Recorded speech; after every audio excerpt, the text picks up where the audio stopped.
sermón de hoy se llama Dos consejos bíblicos para el año nuevo. Vamos a leer estos versículos que tienen los consejos bíblicos para el año nuevo. Hebreos 12, del 1 al 2. Por tanto, nosotros también, teniendo en derredor nuestro tan grande nube de testigos, despojémonos de todo peso y del pecado que nos asedia, y corramos con paciencia la carrera que tenemos por delante, puestos los ojos en Jesús, el autor y consumador de la fe, el cual por el gozo puesto delante de él sufrió la cruz, menospreciando el oprobio, y se sentó a la diestra del trono de Dios. Te doy de una vez los dos consejos que vienen de estos versículos y de los verbos más importantes de estos dos versículos. Primero, este año corre con paciencia.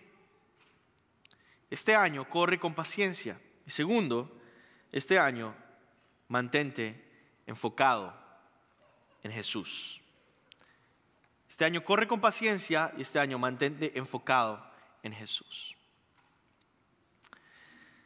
Hermanos, ha sido un año hermoso y ha sido un año difícil. Y cada año no es así.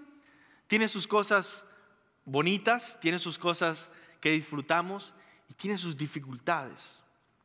Sin embargo, para un cristiano, para alguien que vive como un discípulo de Jesucristo, cada dificultad por la que pasamos, cada crisis que atravesamos, al final, en obediencia al llamado de Cristo a cómo reaccionar en esa situación específica, esa crisis se vuelve un punto de crecimiento para nuestra alma y de bendición y gozo para nosotros.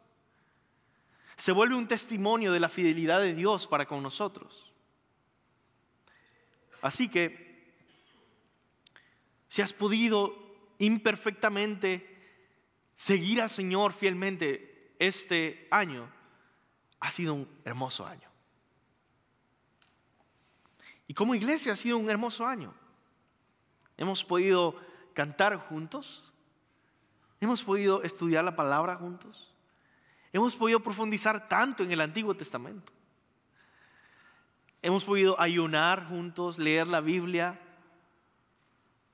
aprender acerca de qué significa ser hombre, qué significa ser mujer en los grupos de hombres y mujeres, cómo ser un mejor esposo, una mejor esposa, cómo estudiar la Biblia, cómo enseñar la Biblia. Hemos aprendido tantas cosas en la escuela bíblica que yo les recomiendo, por favor, vayan, de lo que se están perdiendo.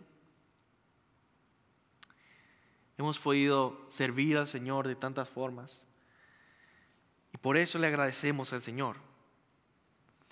Y cada año, y quizá lo dije el año pasado también, yo tengo este ejercicio que viene del pastor John Piper, que él hace esto cada año. Y él se pone a meditar en todo el año, se pone a pensar en su propia vida personal, individual, tu propia vida, piensa en tu propia vida. Y recuerda todo este año, cómo comenzó, cómo fueron los primeros meses, cómo estuvo en la mitad, cómo llegaron al final. Y luego de meditar en eso, pensar, ¿qué tal si imagino que todo este año, desde que comenzó hasta que acabó, qué tal si imagino que este año ha sido toda mi vida? Que yo comencé a existir, comencé a vivir en enero y que ahora está acabando mi vida y voy a morir. ¿Qué tal si imagino que este año fue toda la vida que tuve? Y la pregunta que viene naturalmente es, ¿desperdicié mi año? ¿Cambiaría algo en mi año? Pude vivir para la gloria de Dios. Obedecí al Señor cuando Él me invitó a obedecerle. Seguí el llamado de Cristo. Disfruté esta vida. ¿La disfruté para Cristo o la disfruté para el pecado y para el mundo? Cómo disfrutas una vida te dice exactamente quién es el Dios de esa persona. Si toda tu vida, es decir, todo este año, fue enfocado en, no sé, escuchar música, ese es tu Dios. Si lo que más disfrutaste fue poder crecer en tu posición económica y en el trabajo y poder lograr metas en el trabajo, ese es tu Dios. Ahora, hay dioses y ídolos que son en un sentido cosas buenas, como tu familia o tus hijos. Y si lo único y lo más importante, la prioridad de toda esta vida, es decir, este año, ha sido tu familia y tus hijos, ese es tu Dios. Y entonces comenzamos a pensar, ¿realmente he disfrutado a Dios? Lamentablemente esta mentalidad quizá no está presente mucho en las iglesias de hoy en día. Quizá se piensa que ser cristiano es acerca de servir, ¿verdad? ¿Qué cosas hemos hecho? ¿Qué cosas hemos logrado? O quizás se define en cosas que hemos dejado de hacer, ¿no? Bueno, no fuimos al cine todo el año, estoy orgulloso. Pero hermanos, lo que les estoy diciendo es que si no disfrutaron a Dios, entonces eso no es cristianismo bíblico. Si no estuvieron en el año diciendo, yo me deleité en mi Señor, en Jesús, en el Evangelio, en Dios, en mi Dios, entonces tienes que cambiar tu entendimiento de la vida cristiana.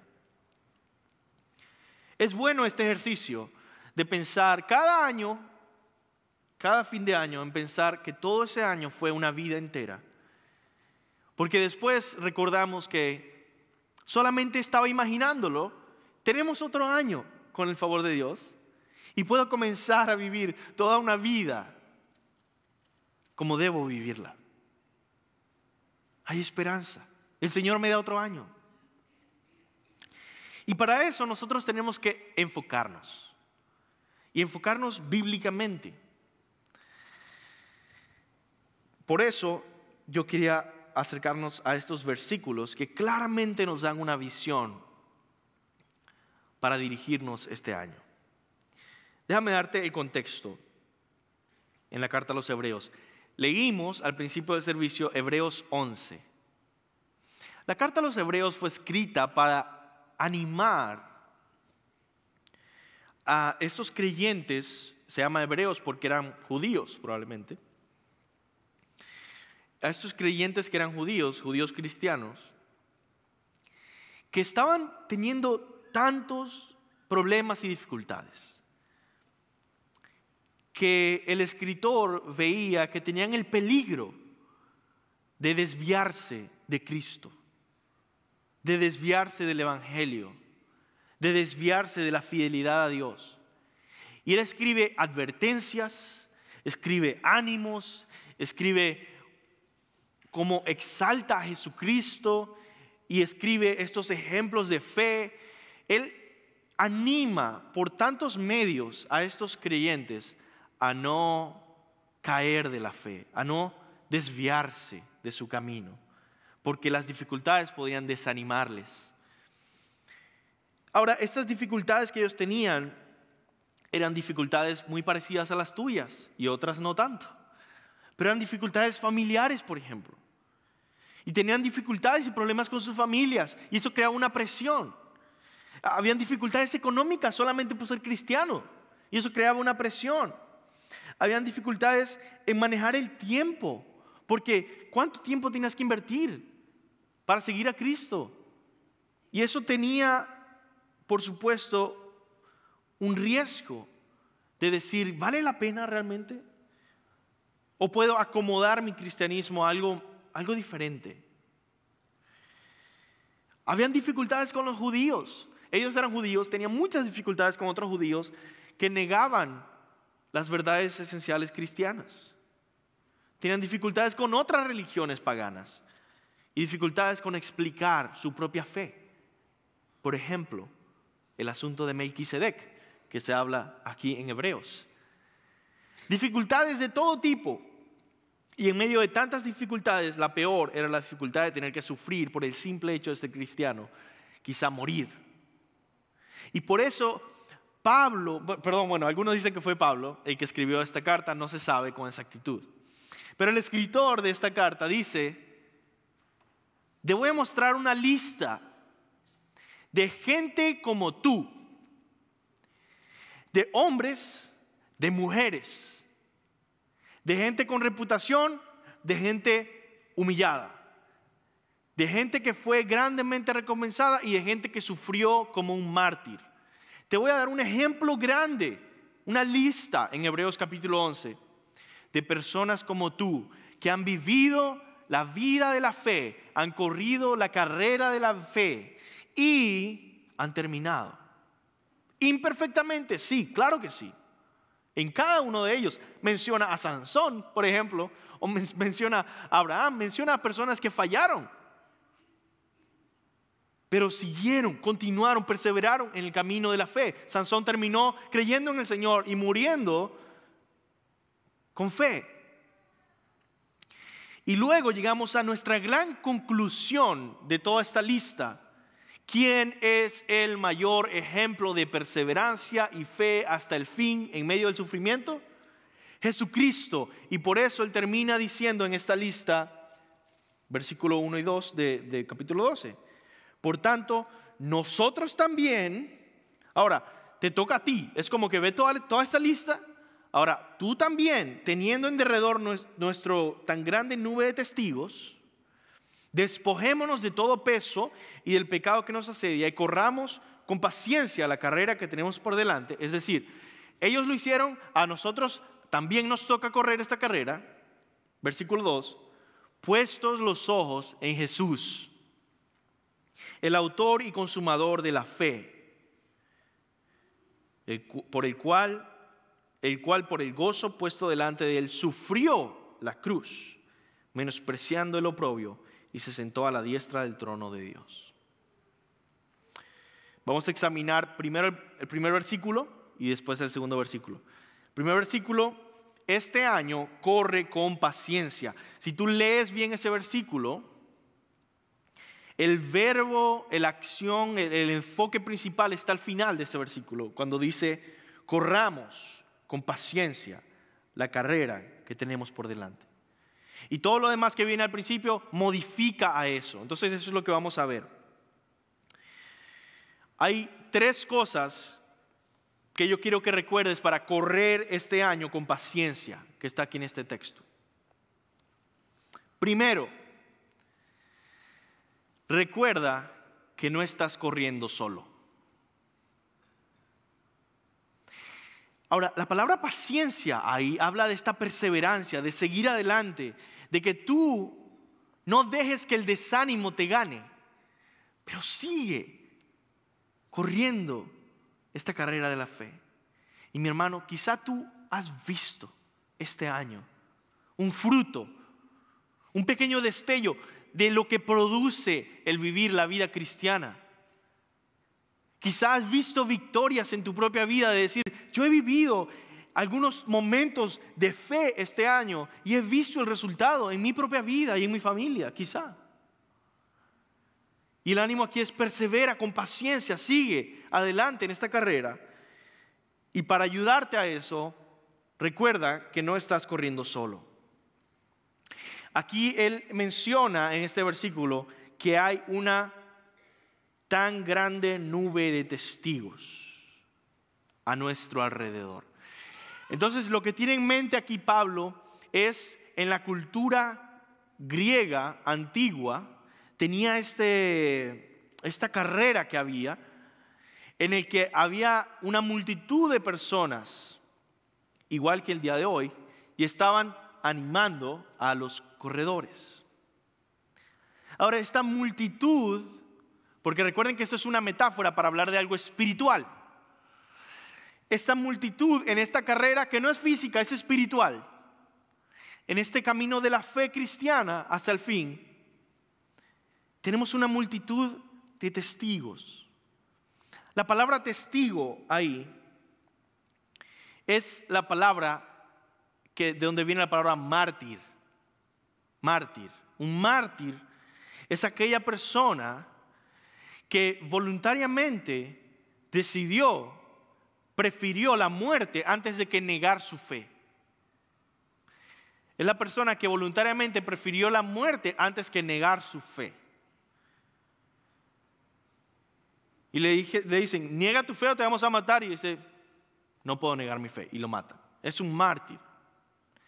Es alguien que mantuvo la fe perseverante incluso en medio del sufrimiento y la muerte.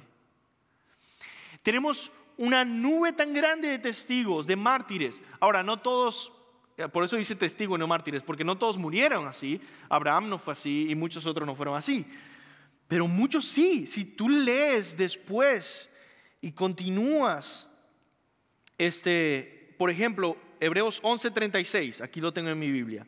Hebreos 11:36 dice, otros experimentaron vituperios y azotes, y a más de estos prisiones y cárceles, fueron apedreados, aserrados, es una sierra que lo corta por la mitad, aserrados, puestos a prueba, muertos a filo de espada, anduvieron de acá para allá, cubiertos de pieles de ovejas y de cabras, pobres, angustiados, maltratados, de los cuales el mundo no era digno, errando por los desiertos, por los montes, por las cuevas y por las cavernas de la tierra. Y todos estos, aunque alcanzaron buen testimonio de la fe, no recibieron lo prometido, proveyendo Dios alguna cosa mejor para nosotros, para que no fuesen ellos perfeccionados aparte de nosotros. Algo interesante está diciendo aquí el autor, y es que ellos sufrieron por esta fe que ellos tenían, que nunca vieron su recompensa. El cristiano, ojo, ha recibido parte de su recompensa antes de sufrir nada. Hemos visto al Salvador de nuestra alma, el perdón de nuestros pecados, nuestra reconciliación con Dios. Hemos recibido el Espíritu Santo de Dios mismo. Hemos sido unidos al cuerpo de Cristo. Tenemos todas estas bendiciones en Cristo Jesús. ¿Cómo no vamos a perseverar más aún nosotros, que sabemos que es cierto, que lo hemos experimentado, que esta fe es real? Y así, mis hermanos, lo primero que necesitas tú este año para correr con perseverancia la carrera de la fe, para crecer en madurez espiritual, es tener en mente que no estás corriendo solo. Ellos, estos hermanos que están alrededor de nosotros, esta nube de testigos, nos muestran primero que todo que correr la carrera hasta el fin es posible. Llegar hasta el fin es posible, es decir, morir siendo creyente firme en tu fe es posible. Segundo, ellos no nos miran a nosotros, pero nosotros sí los miramos a ellos en las Escrituras. Nosotros no creemos que literalmente ellos están viéndote a ti, ¿verdad? Abraham está viéndote y está diciendo cómo estás andando, pero nosotros no creemos eso, pero creemos que nosotros estamos viéndoles a ellos constantemente. ¿Dónde? En las Escrituras. Por eso, si tú no decides leer tu Biblia este año, vas a correr la carrera como si estuvieras solo cuando no lo estás.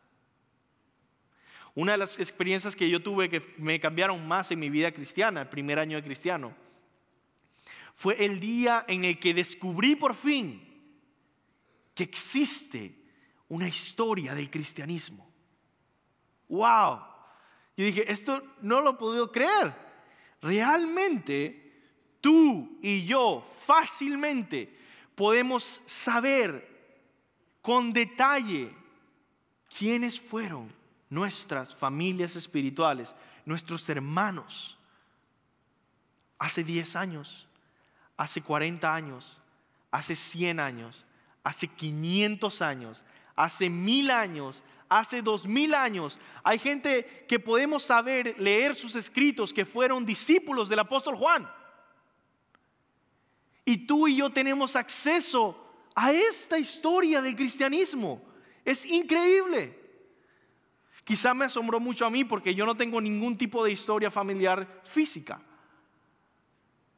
Solamente conozco una abuela, no conozco más abuelos. Hasta ahí llegó mi árbol genealógico, ¿no? Tenía una abuela. Eso es todo. Y es tan fascinante poder descubrir, ¿sabes cómo se tradujo tu Biblia en español? ¿Sabes cómo llegó el evangelio a tu país? ¿Quiénes fueron los misioneros que lo llevaron? ¿Cómo esos misioneros fueron convertidos? ¿Cómo llegó a su país de ellos ese evangelio? Todo eso lo puedes saber, mis hermanos. Puedes trazar tu árbol genealógico, histórico, espiritual, con detalle, gracias al trabajo arduo de muchos historiadores cristianos y hermanos. En fin, la nube de testigos que menciona Hebreos 11 son algunos que menciona que están en la Biblia. Pero ¿cuántos caben en este versículo 36 al 39 de Hebreos 11? Que dice que los que fueron vituperados, aserrados, oprimidos, encarcelados. ¿Cuántos?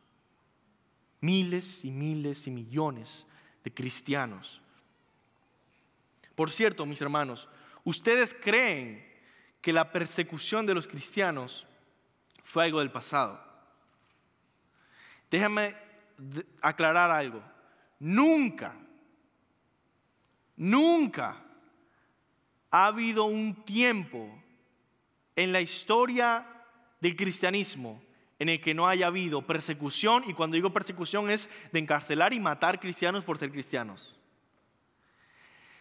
Simplemente que el área de persecución y violencia ha cambiado de lugar en el mundo. Ahorita no es aquí, es verdad. Pero no quiere decir que en otra parte del mundo no están pasando terribles persecuciones, maltratos, los queman vivos, los azotan por la fe. Esto no es algo del pasado, esto es algo de hoy. Solo que tú no vives en ese país. Siempre ha habido persecución. Y tú y yo necesitamos esa nube de testigos. Estos testigos y muchos otros nos dan un honorable ejemplo que nos anima a no negar nuestra fe. Te voy a dar un ejemplo. ¿Cómo podrías tú negar tu fe conociendo a un hermano en África el día de hoy que muere junto con toda su familia porque no quiso negar a Cristo, y muere quemado y muere torturado, y que tú llegues a tu trabajo y te digan: oye, a mí no me caen bien los cristianos, ¿tú eres cristiano? Y tú digas: pues no. ¿Cómo tú puedes hacer eso sabiendo los testigos, los mártires que están en tu mente a tu alrededor, que te ven y te dicen: ¿en serio? ¿Esa es la persecución que te va a quebrar? ¿Que tu jefe no le vas a caer bien? Pero ¿qué pasa si no tienes ningún ejemplo en tu mente? Y los únicos ejemplos que tienes son malos ejemplos de cristianos que no son cristianos, que son cristianos de nombre. Dice: está bien. Voy a terminar aquí diciendo: necesitas correr la carrera de la fe como alguien que no está corriendo solo, que tienes una nube de testigos a tu alrededor que te impulsa a ser fiel como ellos lo fueron y a dar lo mejor, especialmente sabiendo que estamos viviendo ante Jesucristo mismo que está con nosotros. Por ejemplo, un antiguo artista de la época de Pablo escribe esto, dice: es bueno formular la pregunta en nuestras almas: ¿cómo habría dicho esto Homero? Si eres un escritor, ¿no? ¿cómo habría dicho esto Homero? ¿Cómo Platón o Demóstenes habría elevado este tema a la sublimidad? ¿Cómo lo había expresado Tucídides, el primer historiador, en su historia? Porque cuando los rostros de estas personas se nos presentan en nuestra emulación, iluminan nuestro camino y nos elevan a esos estándares de perfección que hemos imaginado en nuestras mentes. Si los artistas se esfuerzan más ante los grandes nombres del pasado, si los deportistas son impulsados a ser mejor por sus héroes que los están viendo, ¿cuánto más los cristianos debemos considerar cada acción, cada pensamiento, cada decisión, cada palabra, cada obra ante nuestro mayor ejemplo de fidelidad, incluso en medio del sufrimiento? Cada ejemplo de esos nos impulsa. Tenemos que hacerlo mejor. Tenemos que ser fieles. No podemos negar nuestra fe. Lo segundo que necesitas meditar, que en este versículo nos da, para correr este año con paciencia la carrera de la fe, es, recuerda, desprenderte de todo peso. Algo interesante que yo descubrí o que escuché hace unos años atrás de este versículo que me impresionó y que lo sigo recordando hasta hoy en día, es que yo creía que decía el texto: despréndete del peso del pecado. Pero eso no es lo que dice. Si tú lees en tu texto, dice: despojémonos de todo peso y del pecado que nos asedia. Hay dos cosas aquí. Primero vamos a ver una y luego la otra, pero ahorita estamos enfocados en desprenderte de todo peso. ¿Qué es todo peso? Es aquello que no te está permitiendo correr la carrera de la fe bien. Debemos aprender la importancia de esta práctica de desprendernos de las cosas que nos frenan en nuestro llamado de ser como Cristo. Ahora, yo sé que aquí en Estados Unidos es un poco difícil. Hay personas que dicen que tienen esta síndrome de acumular cosas, mantenerlas, y uno dice, tienes que aprender a desprenderte de estas cosas. Mira, ya no sirve. Bueno, pero puede servir en algún momento específico. Sí, pero ¿cuándo fue la última vez que lo usaste? Bueno, hace 10 años, pero uno nunca sabe.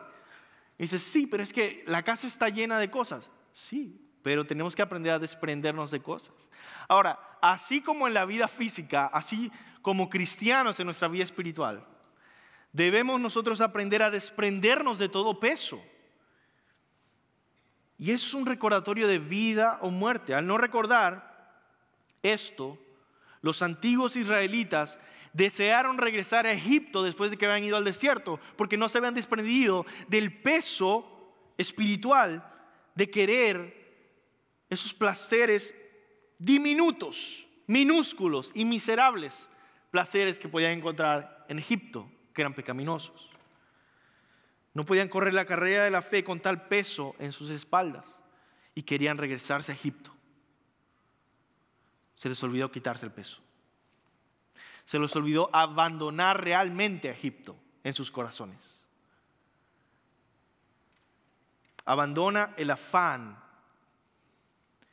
que tienes por el éxito en este mundo este año. ¿Por qué? Porque Jesucristo nos enseña tan claramente: no podéis servir a dos señores, porque amarás al uno y menospreciarás al uno, o aborrecerás a uno y ignorarás al otro.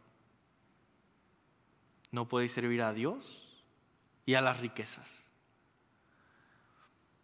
Timoteo también dice que, Pablo le dice a Timoteo que aquel que se enlista en el ejército no puede inmiscuirse en los negocios de esta vida, que tiene que darlo todo. Eso es ser un discípulo. Es decir, todos estos versículos están diciendo: tienes que despojarte del peso en tu corazón que te dice, aférrate al pasado, aférrate. Mira, yo creo que yo puedo ser cristiano y al mismo tiempo hacer estas cosas que no están bien o estas cosas engañosas o pecaminosas para que me vaya mejor. Dice, no, vas a terminar cayendo muerto en la carrera antes de llegar al final. Es decir, es como esa puerta estrecha, ¿no? Pequeña, que dice, bueno, pasa por ahí, sí, pero tengo una mochila gigantesca. Dice, pero no sé por qué no paso, ¿no? Y tú dices, bueno, tienes que pasar, pero tienes que dejar la mochila, ¿no? No, pero es que yo quiero pasar con la mochila. No vas a pasar con la mochila. Tienes que desprenderte de ese peso. Otra área que debes abandonar este año próximo, si quieres correr la carrera con perseverancia, llegar hasta el fin, ser fiel a tu Señor, ser un hombre fiel, ser una mujer fiel, es abandonar la carnalidad. Es decir, práctica de compararnos constantemente con otros, de envidiarnos, de tener rivalidades. Estas son pesos en tus espaldas que no te están permitiendo correr la carrera de la fe como el Señor quiere. Abandona el deseo de no ser desechado, despreciado o humillado. Yo creo que este es principalmente lo que tiene el autor de esta carta en mente cuando está diciendo que abandones el peso. Porque este peso de querer protegernos a nosotros mismos y nuestra reputación y nuestras relaciones y nuestro trabajo es un peso que simplemente no se puede llevar en la carrera de la fe. Pablo mismo, ayer estaba leyendo Gálatas y Pablo mismo concluye el capítulo, déjenme encontrar aquí. Concluye su capítulo 1 precisamente haciendo la observación. Mira lo que dice Pablo.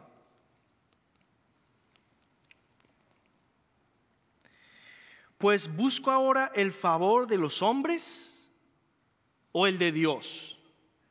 O trato de agradar a los hombres, pues si todavía agradara a los hombres, no sería siervo de Cristo. ¿Cuál es el punto aquí?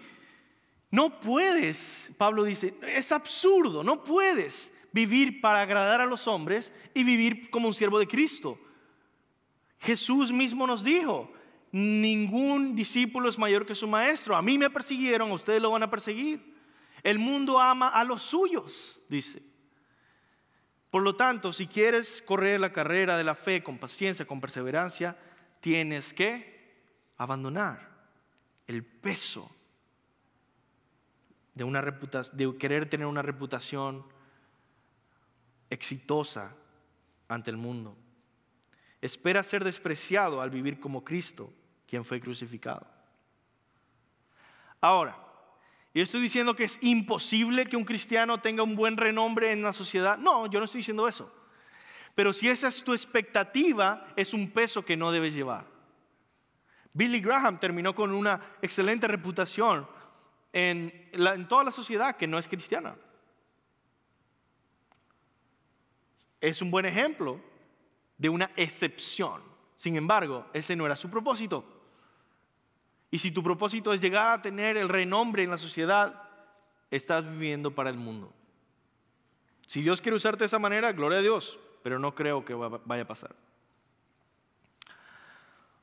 Muy bien, vamos a pasar al tercer observación para correr con la vida de la fe, y es desprenderte del pecado, dice, que nos asedia. Entonces dice, por tanto nosotros también, teniendo en derredor nuestro tan grande nube de testigos, despojémonos de todo peso y del pecado que nos asedia y corramos con paciencia la carrera que tenemos por delante. Entonces, aquí esto dice que hay el pecado que nos asedia. ¿Qué es la palabra asedia? De por sí es rarísima.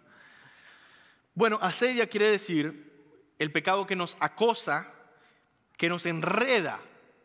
Imagínate estar corriendo y que te enredes en algo. Ahí va tu cara al pavimento, ¿no? Ahora, también significa este pecado que nos asedia, nos distrae de la carrera, nos distrae fácilmente. Ahora, considera especialmente, creo yo, el autor, el pecado de la incredulidad. ¿Por qué yo creo esto? Bueno, porque está haciendo un énfasis increíble en la fe. Precisamente en todo el pasaje anterior y de por sí el libro completo de Hebreos es perseverar en la fe. Y este pecado de la incredulidad es aquello que le impidió a Israel y a Moisés a entrar a la tierra prometida. Es el peligro constante de nuestras almas. Ahora, la incredulidad puede tener muchas formas. Puede ser un desánimo a no seguir adelante. Eso es incredulidad. Porque ya no crees en las buenas nuevas del Evangelio que te dice. Es como que, no sé. Ese cinicismo, ¿verdad? Puede ser, como dice, un corazón endurecido. Eso es incredulidad. Así que cuando digo incredulidad, piensa en algo general que involucra muchas cosas. Pero yo creo que el pecado, debemos estar constantemente batallando contra el pecado. Y ese es el punto. Y mi pregunta, obviamente, para este año nuevo es, ¿cuál es tu estrategia? ¿Qué vas a hacer tú para luchar contra el pecado? Pablo dice en Romanos capítulo 8, ¿verdad? Que si nosotros no matamos las obras de la carne, nos va a matar a nosotros. El pecado, como dice John Owen, un puritano, si nosotros no matamos el pecado nos va a matar. O sea que hay que luchar. ¿Cuál es tu estrategia?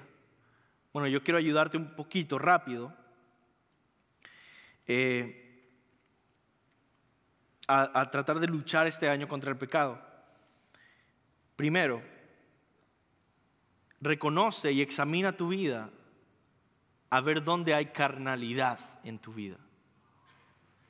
Y si quieres estudiar Gálatas capítulos 5 y 6, tienes una lista de las obras de la carne.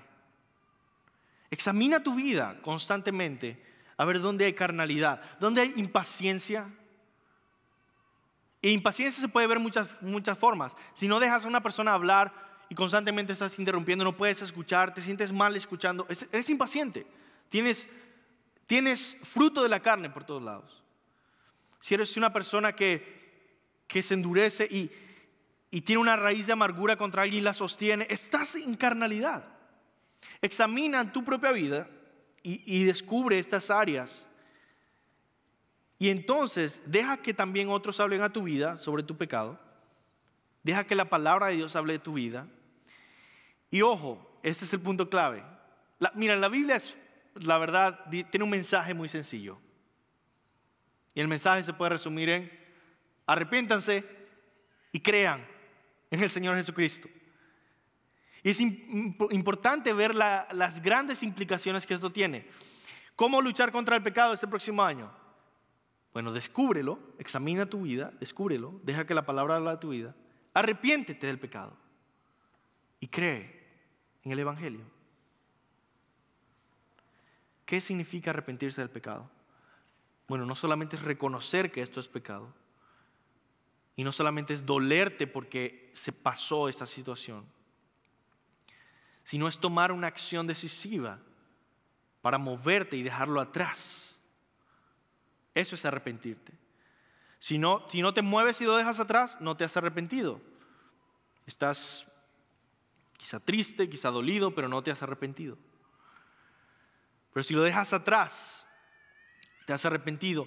¿Y a dónde vas a ir? A Jesucristo, al Evangelio. Eso es fe. Muy bien. Vamos al segundo gran punto, segundo versículo.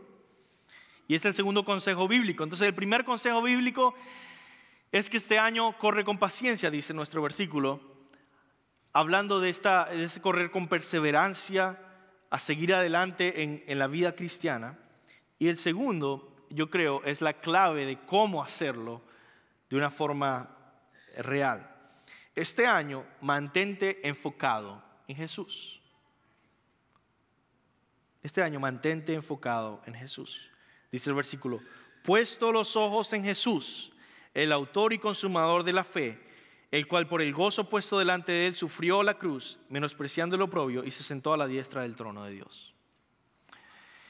Había un autor que descubrí este año, no lo conocía antes, un autor muy, muy antiguo, creo que nada más escribió ese libro, un solo libro, era pastor en la época de los puritanos ingleses y se llama Isaac Ambrose. Está en inglés solamente el libro, un inglés un poco antiguo. Y es un libro grandísimo, ¿no?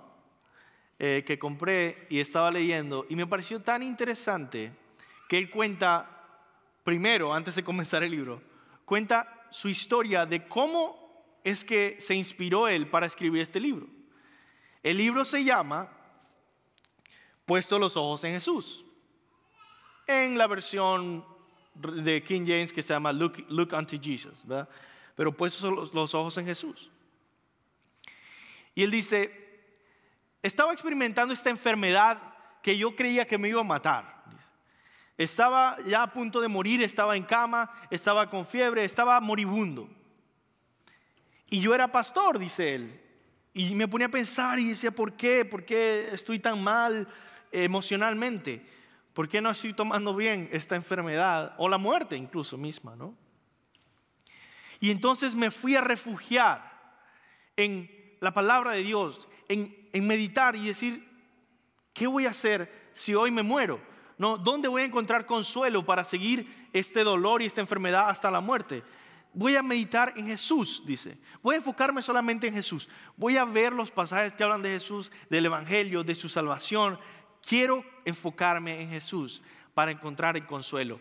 Y dice, el consuelo que vino a mi vida ese día, la fuerza que me dio, la vitalidad de mi fe, la forma en la que glorifiqué y alabé y disfruté a Dios al enfocarme y poner mis ojos en Jesús, fue tan grande que yo le dije a Dios esta oración, dice el escritor. Señor, si tú me sacas de esta enfermedad, yo te prometo que voy a dedicarme todo el resto de mi vida a escribir un libro, meditando en toda la gloria que yo pueda ver en tu palabra acerca de Jesús. Que el único enfoque de ese libro sea meditar en Jesús. Que el único enfoque sea poner los ojos en Jesús. Ver su salvación, su gloria, sus atributos, su historia, todo. Y entonces por eso escribió un librote gigantesco, ¿no? Hasta que lo terminó. Y entonces dijo, esto fue lo que yo había querido hacer. Qué interesante. Y dice, aunque nadie lo lea, dice, esto era lo que yo dije al Señor que iba a hacer. Y era para gozarme de Él y disfrutar de Cristo. Ahora, eso es un ejemplo de lo que el autor nos está invitando a hacer en la carrera de la fe. Pon tus ojos en Jesús. Hermanos, yo les aseguro 100%, aunque no conozca a cada uno de ustedes a profundidad, les aseguro 100% que ustedes no han llegado a conocer ni el 1% de quién es Jesús. Ni el 0,1% de quién es Jesús. Ni yo tampoco. Porque lo que más importa aquí es entender que Jesús es infinitamente glorioso. ¿Cuánto puedes dedicar de este año a deleitarte en Jesús? A descubrir, y de verdad descubrir estas cosas que no habías visto en Él, en su palabra. Mira a Jesús. Cree en Jesús. Ahora, cuando él dice, cuando usa la palabra mirar o el verbo mirar, está refiriéndose a la fe. Y tú ves en la Biblia varias veces esto. Por ejemplo, en Juan capítulo 3, cerca de donde está el Juan 3:16, ¿qué dice el apóstol Juan? Que miren a Jesús así como los israelitas vieron o miraron la serpiente de bronce en el desierto y fueron salvos. Está refiriéndose a una historia que estaban muriendo y Dios había puesto este camino de salvación que era, si miran a esa serpiente de bronce que tiene Moisés en su mano, esas personas que están envenenadas con el veneno de las serpientes, ellos van a ser salvos. ¿Qué era lo que Dios quería hacer aquí? Que la salvación viene solamente por creerle, ¿no? Y esta imagen de mirar, varias veces, por ejemplo, en Isaías habla de miren a mí, todos los confines de la tierra y sean salvos, porque yo soy Dios y no hay otro, dice un versículo, ¿no? Esa palabra, miren a mí, igual está hablando de crean en mí, tengan fe en mí. Por eso aquí cuando nos dice, puesto los ojos en Jesús, el autor y consumador de la fe, es tengan fe en Jesús, que su fe esté constantemente afirmada en Él. Ahora, ¿cómo nosotros podemos hacer esto? Bueno, podemos enfocarnos en 3 cosas que nos dice el versículo. Primero, enfócate en la obra que Él está haciendo en ti. Él es el autor de la fe, dice. El pionero, el que comenzó toda la historia de la fe. Él es el perfeccionador de la fe. Él, como dice la palabra, es aquel que comenzó la buena obra en vosotros, la irá perfeccionando hasta el día de Jesucristo. Él murió por ti en la cruz y resucitó en victoria. Dice el versículo, el cual por el gozo puesto delante de él sufrió la cruz, menospreciando lo oprobio, y se sentó a la diestra del trono de Dios. Considera lo que Él hizo. ¿Qué hizo Jesús? Considera lo que Él hizo. Eso es poner los ojos en Jesús, primeramente. Considera lo que Él hizo. Él comenzó tu fe. Él te dio el regalo de la fe. Él murió por ti en la cruz. Él te salvó. Segundo, enfócate en el ejemplo que Jesús te dio. El ejemplo que Jesús te dio. Dice aquí el autor que además de toda la lista de versículos del capítulo 11, el mejor ejemplo de fe es Jesús. Aún más memorable que los mártires, Él perseveró en su carrera y su victoria fue perfecta. Hay un versículo importante en capítulo 11, versículo 39, dice: y todos estos, aunque alcanzaron buen testimonio mediante la fe, no recibieron lo prometido. ¿Verdad? Ellos, los padres de la fe, por así decirlo, no recibieron lo prometido. Pero Jesús, dice aquí el versículo 2, el cual por el gozo puesto delante de él sufrió la cruz, menospreciando el oprobio, se sentó a la diestra del trono de Dios. Es decir, Él sufrió en la cruz, sí, pero Él también recibió aquello en lo que confiaba, la exaltación como rey. Ese que murió en la cruz terminó en victoria, diciendo que toda autoridad en el cielo y en la tierra había sido dada a Él. Él es diferente a todos los demás. Él sufrió y también fue exaltado. Y por último, enfócate en que ya casi es el fin de esta carrera. Y yo quiero dejarte con eso. La carrera no dura para siempre. La vida es una neblina, dice Santiago. Lo que hagas para Cristo es lo que cuenta. Muchas veces nos fatiga, ¿verdad?, toda la intencionalidad que requiere la vida cristiana. Pero déjame decirte, la carrera no dura para siempre. Yo no soy un corredor, la verdad no. No soy alguien que le gusta correr, pero yo sé, porque lo he escuchado y porque lo he tratado de hacer, que cuando uno corre, uno piensa, esto nunca se va a acabar. Y si estás en un maratón y tú dices, la meta está por ahí, nunca voy a llegar. Pero no es verdad. La verdad es esta: la carrera no dura para siempre. Y la carrera ya se va a acabar. ¿Y qué te dicen los entrenadores o los que se están motivando ahí? Hey, sigue adelante, ya casi estás. Solamente 2 millas. Mira, solamente 1,5 millas. Mira, solamente 1 milla falta.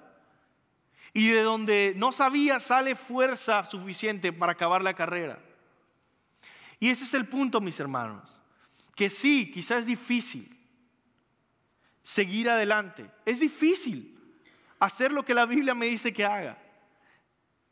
Es difícil destruir mi orgullo y pedirle perdón a mi esposa, a mi hijo.